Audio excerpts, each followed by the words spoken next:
Hey, pageant fans.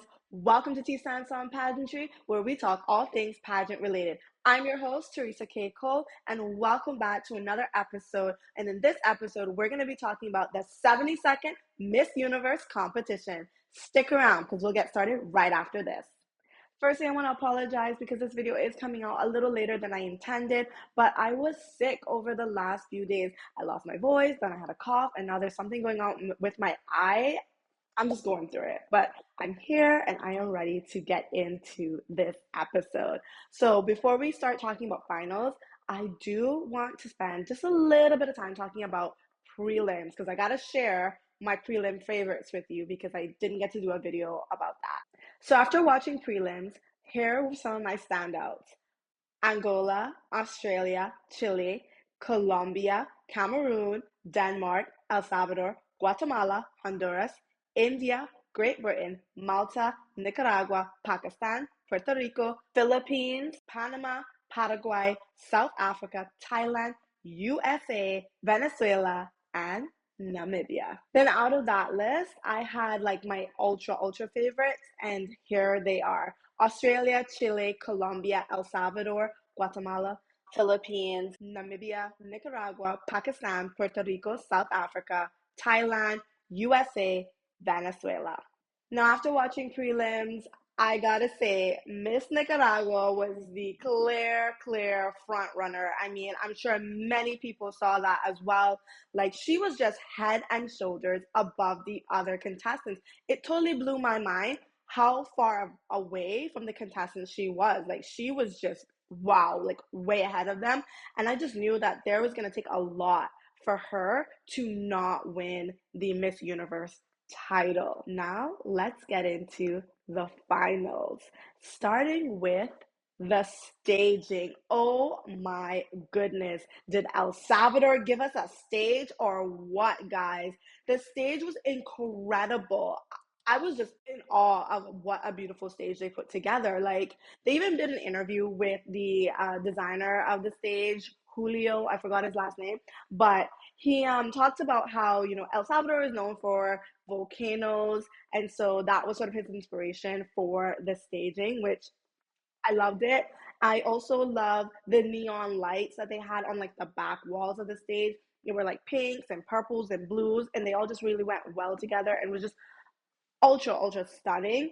And I have to say, one of my favorite things about the stage was the fact that when they called out the top 20, every contestant had her flag displayed on the floor of the stage. I was like, wow, I've never seen anything like this. Like, thank you, El Salvador, for giving us a stage to remember.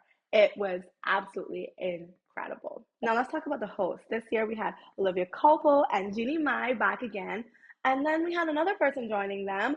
I think her name was Maria Menounos. And I just have one question. Why were there three hosts? Why do we need to have three? Like, two's company, but three's a crowd.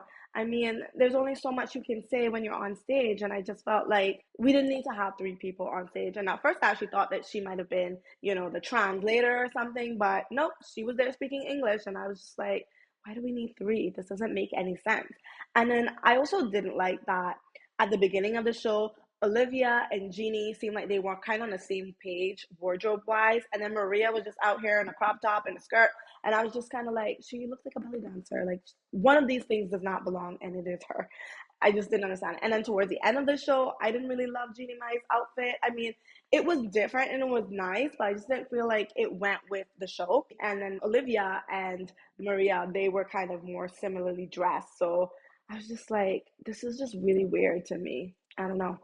And I really have to say that I love Zuri Hall and Catriona together. Like, I thought they were so fun, so energetic, and just like so entertaining to watch. And I love their interviews and everything they did. They were just really fun, and I enjoyed it. So I hope they bring them back next year. So the format for the competition this year actually went top 20, top 10, top 5, and then top 3. So despite that little interview Anne did with Cosmo, we got our elimination rounds.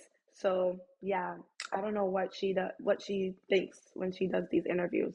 Girl, give us accurate information, please. So here were the top 20. Nicaragua, Spain, Puerto Rico, Namibia, Venezuela, India, Thailand, Chile, Jamaica, USA, Nepal, Peru, Cameroon, Pakistan, Australia, Philippines, Portugal, South Africa, El Salvador. Now, was I surprised by any of these ladies? I will say that Jamaica definitely surprised me, as well as Portugal. They were not on my radar, but of course, congratulations to them. You know, Miss Universe wouldn't be Miss Universe without a few surprises. So it's very pleasantly surprised to see them. And Nepal and Peru, even though they weren't on my standouts list for prelims, they were sort of like on another list that I had, like a bubbling up list. So I kind of had my eye on them, and I potentially could have seen them in the top 20. What I also loved is that when they called out each of the top 20, they actually played video packages about them, which I like because we got to learn a little bit more about their advocacies and just who they are as people. So I thought that was really fun. And I love when they do that. Now let's talk about the swimsuit segment. I gotta say, I wasn't the biggest fan of these swimsuits. I'm just like, Miss Universe, you gotta get some better looking swimsuits up in here, especially if you want us to buy them. I don't know that I would really buy any of them. I will say that I probably preferred more of the one pieces over the two pieces. But yeah, I wasn't the biggest fan of them overall. But here were my favorites, starting with, of course, Nicaragua. Oh my gosh, Nicaragua. From the moment she came out, she was working it. I mean, the poses were on point, the facials and the turns were literally perfection. I got no notes for her because she was on point. She was bringing that same game from prelims straight into finals. Puerto Rico. I love the opening full turn she did. Her smile was beautiful. She had a great energy and she was so stunning to look at on stage. Namibia.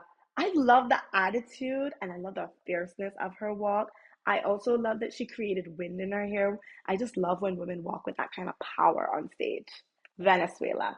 She was working it as well. Do you see the way her hips were moving? I love the confidence, but I would have liked to have seen a bit more fluidity in her turns and poses. India. She brought the charisma to the stage. She looked beautiful and definitely knew how to work her hair. But I wish when she got to the end of the runway that she had just did, another pose or turn or even just made eye contact with the camera. I think that would have just sealed the deal for her. Thailand. She definitely had more energy on stage than she did in prelims. She really came alive and she was living in the moment. I do think that her turns and poses could have been a bit more fluid and strong, but she still had a really great walk and great facials. Chile. I love this red swimsuit on her. I thought she looked angelic and sweet, but yet still had like a little bit of attitude. How did she do that? I love that. I loved her walk and the hair flip she did at the end. USA. Great walk. She had strong turns and poses. I just wish she held her poses just a little bit longer. I think she kind of came out of her poses too quick. I also think that she needs to work on the transitions with her facials because I felt like they were too abrupt. Like 1 minute she was smiling and the next minute she was not. And there was no like transformation between the smile and the fierce face. And you really do have to bring that transformation. Otherwise, it just becomes it's just too harsh to look at. Colombia, another contestant with a great walk. She has such a gorgeous face, and her beauty just really, really shines on stage. She just has this thing about her that just draws you in. I really can't stop looking at her when she's on stage. I loved her opening turn, and I love that she has such a beautiful smile. Australia, she looked like a supermodel.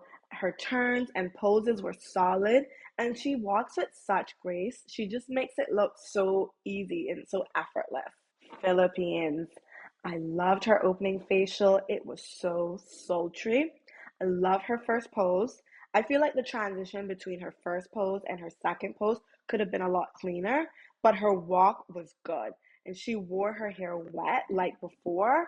And while I liked it then in the prelims, I think I would have preferred to see her hair more wavy this time, just because I think it's more fun.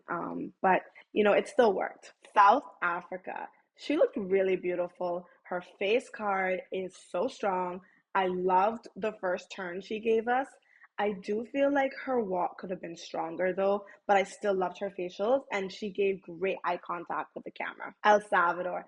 El Salvador brought so much energy to the stage. You could really feel her presence when she was on stage. She had a great walk. I loved her first pose and it was hot. That first pose was so hot. The confidence that she had was amazing to see. You guys, there was no USA in the top 10. What did I say about USA? I think it was in my standouts video where I said that USA was going to have to really bring it if she wanted to advance in the competition, because I felt like she could possibly be eclipsed by some of the other women. And the reason I said that was because of that same video that I featured in that clip, where India and Philippines and Ecuador were in there and they were just working it. And I noticed all three of those ladies before I even noticed that USA was in the picture. I don't know, the presence just wasn't there. And I get that she was on the end, so it could have been that she was being, pushed out of the frame. But still, I did not notice her until the very, very end after watching it like 3 or 4 times. So that told me that USA's presence, she's gonna have to really work on that. Okay, now let's talk about gown. One thing I will say is that I really wish the contestants had more time to walk on stage for gown. I do feel like their walks were cut short. And now here were some of my favorites. Starting with Puerto Rico. Oh, I loved this multicolored dress. This was so beautiful. It was unique. I feel like it's something we really haven't seen from Puerto Rico before. I was just glad that it wasn't a chandelier color. And I thought she looked stunning in it. I will say that I did not like her hairstyle. That bun, that particular bun, I don't feel was the right choice for that gown and for her. Thailand. I'm a big fan of Thailand. I watched her in her national pageant compete. I loved her since then. I definitely thought she was a standout from the very beginning. So she was very high on my radar. But can I say I was a little disappointed by the gown choice because again, it was like a nude color. Oh my goodness. Thailand, give these girls something else other than a nude color. It was very similar to her prelims dress and very similar to her national competition dress. And I wanted more. But I will say that this dress was beautiful and she looked great in it and she worked it like the way she carries herself on stage. I thought she did well in carrying the gown. She gave us a turn. She looked beautiful. My thing about her is that I feel like oftentimes she's a little bit too reserved. And I then going back to swimsuit in the finals, I think she brought more energy there. But from prelims, I could feel like she just leaves me wanting more and not in a way like, oh my God, I can't get enough. More of like, it's not enough. I want more from you. So that had me concerned a little bit for Thailand. Miss Nicaragua, oh my goodness. She was a dream, just absolute beauty on stage. Do you see her? Look at this presentation. So queenly. I'm loving this gown with the pop of color. It's so beautiful. It reminds me of the ocean because, like, some of the beading on her dress is quite large. So it looks like seashells. And then with that pop of color, it's giving the ocean. So she just looks absolutely stunning and just so sweet. Philippines. Oh my goodness, this dress from Philippines is gorgeous. It's unique. I couldn't even like wow. Just wow. And she looks great in it. Like, and you can tell like it's really her style. And did you guys see that she snuck in her signature pose? And she really brought the edgy sultriness to the stage. And you could tell she loved the dress and she just felt sexy in it and it showed. So for the top five Q&A, Australia went first and her question was about gender equality. And she talked about pushing a message, and using your voice and power. And that's when real movement happens. This wasn't really a mic drop moment for me, but I do feel like she answered the question. I thought it was sufficient, she answered it and it was okay. Puerto Rico. She said she wanted to show the world the relevance of beauty queens, which I like. She talked about her activism, mental health, and using your voice and encouraging people to be themselves, be courageous, and to be themselves. I felt like there was nothing truly spectacular about this answer. I do feel like she struggled to answer this question a bit. And also, I felt like she used phrases like take up space, which, as you guys will all know, was something that Zoe said in her answer. And I just felt like it wasn't anything special because, she was kind of regurgitating things that she had heard before. And I don't feel like she was being truly herself. Nicaragua. She talks about humility and being able to appreciate the little things because that's the most valuable thing, the essence of being human. I thought it was beautiful, it was succinct, and it was to the point, and she didn't overthink it. and it felt very genuine and very on brand for her. Thailand. Her question was about bullying and what message she would give to students about it. Now, before she answered the question, I was looking at her facial expressions and I did notice that she looked a little bit flustered, kind of like a deer in the headlights. And I just want to say that it is so important for contestants to maintain their composure and to not allow the question to phase them or anything really to distract them. Be in the game, ladies. And even if it is a difficult question, don't let that show on your face because we need a Miss Universe who is calm, cool, and collected, even under pressure. She ended up saying, don't listen to what others have to say. It's up to us how we react to other people's opinion. Use your voice to stand up for what is right and be the change you want to see in the world and lead by example. Don't listen to the hate. It's about how we get back up and move on. I also feel like her answer she answered the question, but it wasn't mind blowing. And she was using phrases that we have heard before. So it felt cliche, but she didn't answer the question. Colombia. Her question was, if this was your last day on earth, how would you live it? And she said, I'm already living it because being here, breaking stereotypes, being a woman and a mother, she wants to leave a legacy for other women, mothers, and children. And I thought this was beautiful, but I wish she had expanded on her legacy just a little bit more because I think the judges would have appreciated hearing about her advocacies and what she stands for. You know what I mean? Because I feel like, okay, yes, getting to the Miss Universe stage and making it to the top five, being a mother and being the first mother to make it to the top five is an incredible feat. But Miss Universe's work starts after the crown, after the crowning, after the finale. So I think the judges were more so hoping to hear beyond this moment right now. What do you plan to do? Like how would you live your life? So the final question was, if you could live 1 year in another woman's shoes, who would you choose and why? Thailand said Malayla Yousafzai. Hopefully I'm saying that right. She talked about how Malayla has had to fight for women's education, fight for all women to be able to stand strong, be the change, and lead by example. I think this was a strong choice. I've definitely heard of Malayla and all the work that she's done, and I feel like Thailand really demonstrated her knowledge of Malayla's work, but I wanted her to connect it back to herself. Tell me how you are working or you will work as the next Miss Universe for women empowerment. You know what I mean? I also felt like her answer was a bit repetitive from her previous answer. She talked about being a change and leading by example, which were some of the same things she said in her previous answer. So I feel like we just didn't get enough variety from her. Australia. She said that she'd be her mom in the year that her mom was born.